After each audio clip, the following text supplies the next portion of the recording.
Everyone, কেমন আছেন আপনারা সকলে? আমি সঞ্চিতা চলে এলাম আমার জীবনের আরো একটি সুন্দর মুহূর্ত আপনাদের সকলের সামনে।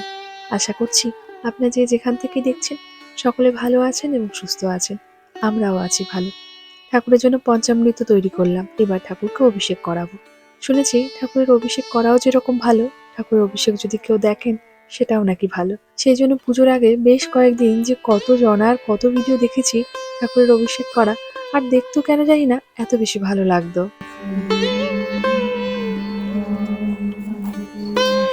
ঠাকুরকে পঞ্চামৃত দিয়ে স্নান করানো হয়ে গেছে, তবু কেন জানি না মন চাইছিল একটু মধু আর একটু দই দিয়ে স্নান করানোর জন্য। পুজোর তো অনেক নিয়ম নীতি আছে, সবকিছু জানিও না আর ঠিকঠাক ভাবে পারিও না।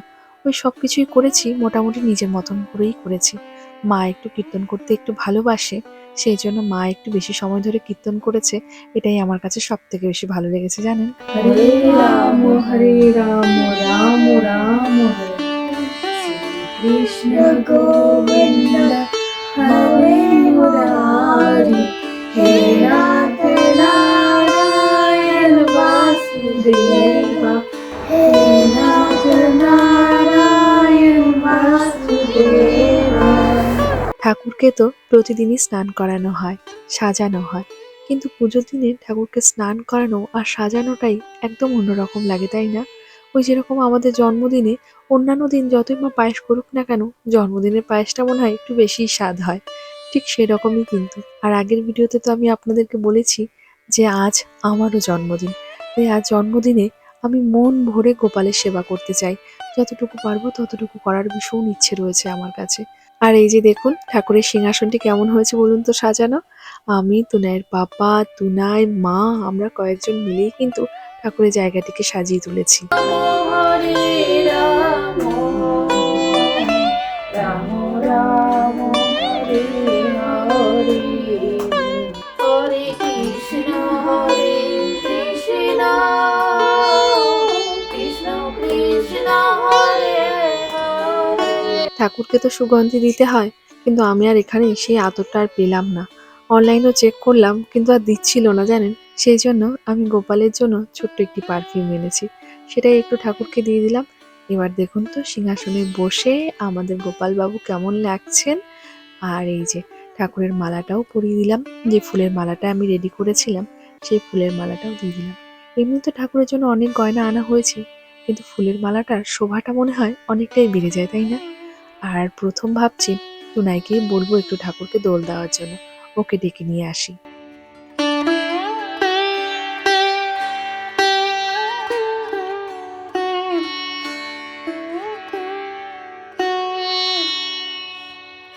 ঠাকুরের যে পাগড়িটি রয়েছে তার পেছনে ময়ূরের একটি পালক ছোট করে কেটে লাগিয়ে দিলাম। গোপালের জন্মাষ্টমীতে বা রাধাকৃষ্ণের পুজোতে যখন এইরকম ভাবে ময়ূরের পালক দিয়ে সাজানো হয় তখন কিন্তু খুব সুন্দর লাগে ঠাকুরের জায়গাটি। আর এই যে দেখুন আমাদের বাড়ির সব থেকে ব্যস্ত মানুষ হলো টুনাইয়ের পাপা। তাড়াহুড়ো করে অনেক কাজ করে, সব দিকটা কিন্তু ও আমার সাথে বরাবরই সামলায়। এই যে ঠাকুরের যে জায়গাটিতে প্রসাদ বা ভোগ থাকবে সেই জায়গাটিও রেডি করে নিচ্ছে। এবার যাই, আমি রেডি হই, নইলে তো ধীরে ধীরে এবার সবাই চলে আসবে, এসে দেখবে আমিই রেডি হইনি। আর আমার জন্মদিন বলে কথা, মা দেশ থেকে কত কিছু নিয়ে এসছে, জন্মদিনে একটু সুন্দর করে সাজতে হবে না? আর তার সাথে সাথে জন্মাষ্টমীর সাজটাও তো আছে, তার মানে আজকে খুব সুন্দর করে সেজে আসতে হবে। আজকে তুনাই আর দিদু ম্যাচিং ম্যাচিং হয়েছে। তুনাই বলছে নিচে হোয়াইট পরেনি গান। আর এটা ও তুনাই তুমিও হোয়াইট পড়েছো। গপু দাদার গিফট কি দেখেছো সবাই? এই যে দেখো তুনাই গিফট দিয়েছে গপু দাদাকে। আরো দেবে, আরো তারপর তুনাই কত কিছু এঁকেছে। কেমন লাগছে আজকে আমার গপু সোনাকে? সুন্দর লাগছে তাই না? খুব সুন্দর লাগছে গপু। আচ্ছা এই তো কত সুন্দর। তুনাই একা একা ফেদার্স এঁকেছে, কি সুন্দর ফেদারটা এঁকেছে তুনাই, আবার দোলনা এঁকেছে। আর এদিকে খাবার দাবার তো সবই অলমোস্ট দেখানো হয়ে গেছিলো। আর এটা হলো ফ্রাইড রাইস, যেটা একদম লাস্টে করা হয়েছে, তুনাইয়ের পাপা করেছে। কিছু তো মোটামুটি দেখানো হয়েছে বলো, শুধু বেগুনের তরকারিটা দেখানো হয়নি, নিরামিষ বেগুনের তরকারি।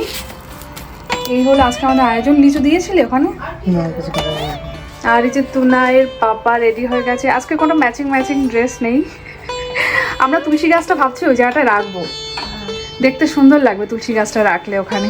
আর আমাদের তুলসী গাছটা এত বড় হয়েছে, তুলসী গাছটা কখনো এতটা বড় হয় না, রোদ্দুর পেয়েছে তো এই সাইডে তাই।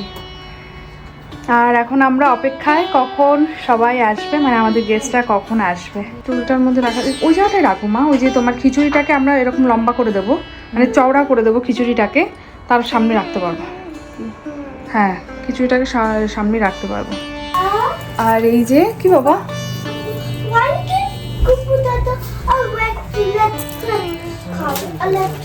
তোমার ভালো লেগেছে তো কাঠটা, তাই তো দিয়েছি যাতে তুমিও খেলতে পারো।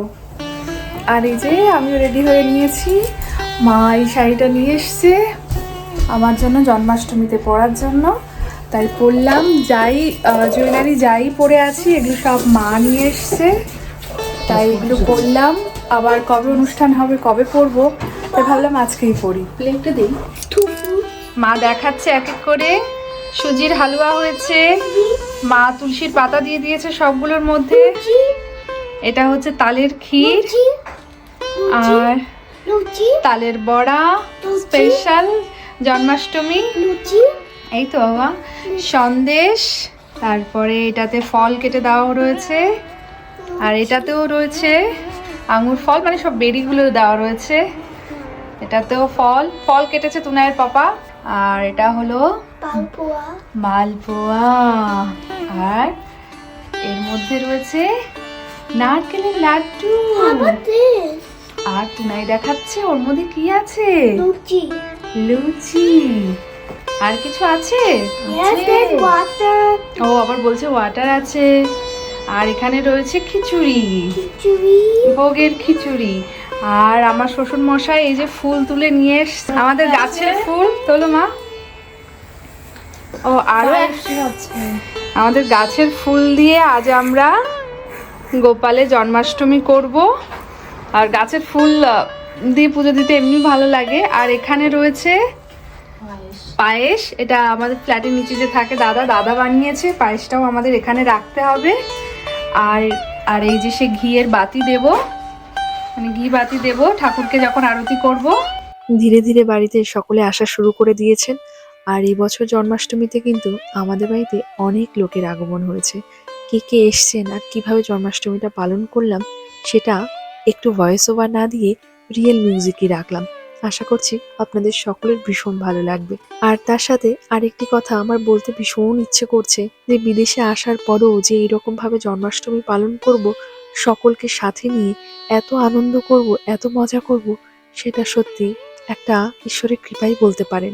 আজ নিজেকে অনেকটা ভাগ্যবতী মনে হচ্ছে যে আমি প্রবাসে এসেও আজ জন্মাষ্টমীর দিনে এত ভক্তদের সমাগম করতে পেরেছি ভগবান শ্রীকৃষ্ণকে দর্শন করবার জন্য।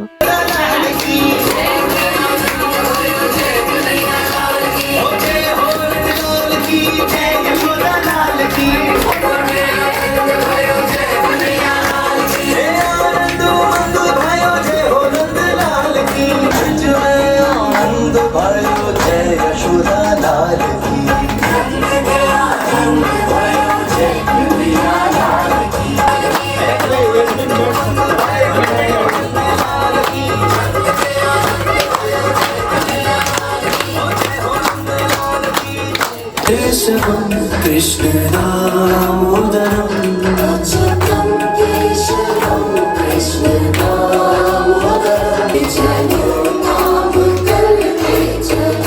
नाम जपते चलो, काम करते चलो।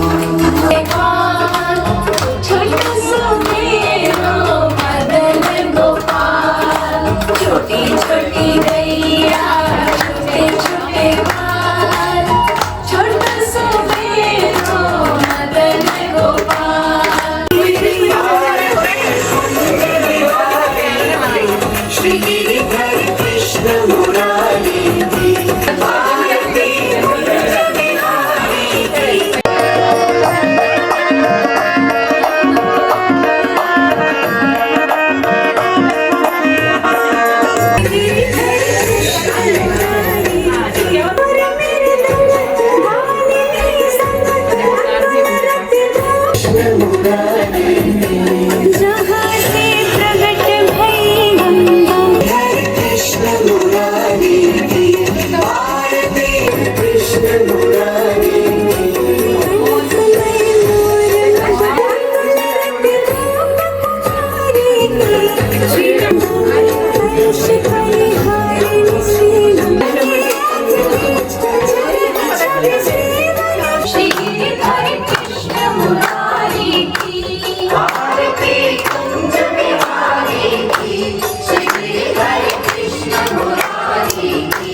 এই হলো জন্মদিনে দুটি কেক, একটি আমি বানিয়েছি আর একটি মনিদি নিয়ে এসছে।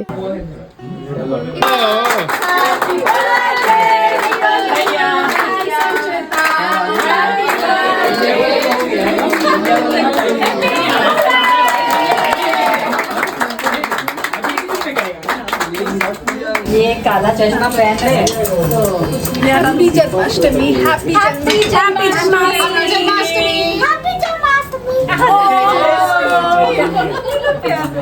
नमिता दी ऑलवेज जो काम करती है वही कर रही है, पूरी बेल रही है। मेरी मम्मी बहुत खुश है क्योंकि आज सब आए हैं। मेरी मम्मी को वैसे तो वीडियो कॉल में ही देखती है ना कि सब लोग आते हैं, मम्मी आज सामने देख रही है। কেমন লাগে তো ভালো লেগেছে? হ্যাঁ খুশি তুমি?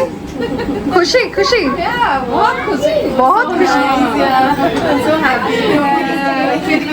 पूरिया ये भी हो गया। ये तो दूसरा बर्तन दे दो, दूसरा बर्तन अभी तो दूसरा बर्तन। और आटा गूंदना है क्या? गूंदो क्या? माँ এটা নাও তো এটা নাও।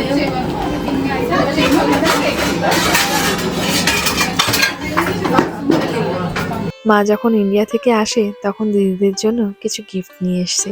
সেই গিফটগুলি সকলকে দিচ্ছে। এটা হলো মায়ের ভালোবাসা। মা তো সবাইকে মোটামুটি চেনে, তাই সবার মতন করেই নিয়ে এসছে। সকলে তো প্রসাদ নিয়ে বাড়ি চলে গেছেন, কারণ সকলেরই বাড়িতে একটু হলেও পুজো থাকে। আমি এখন কৃষ্ণের জন্মর যে কথাটি সেটি পড়ছি। সেটা তো প্রতি বছরই পড়তে হয়, তাই সেটাই পড়ছি। আর তার সাথে সাথে আপনাদেরকে দেখাচ্ছি যে আমি কত গিফট পেয়েছি। গোপুর জন্য তো ফল ফুল প্রচুর এসছে, তার সাথে দেখুন আমার জন্য গিফট নিয়ে এসছে আমার খুব কাছের মানুষরা। তারা অনেকটা ভালোবেসে আমার জন্য নিয়ে এসছে। প্রতিটি গিফটই খুব সুন্দর হয়েছে।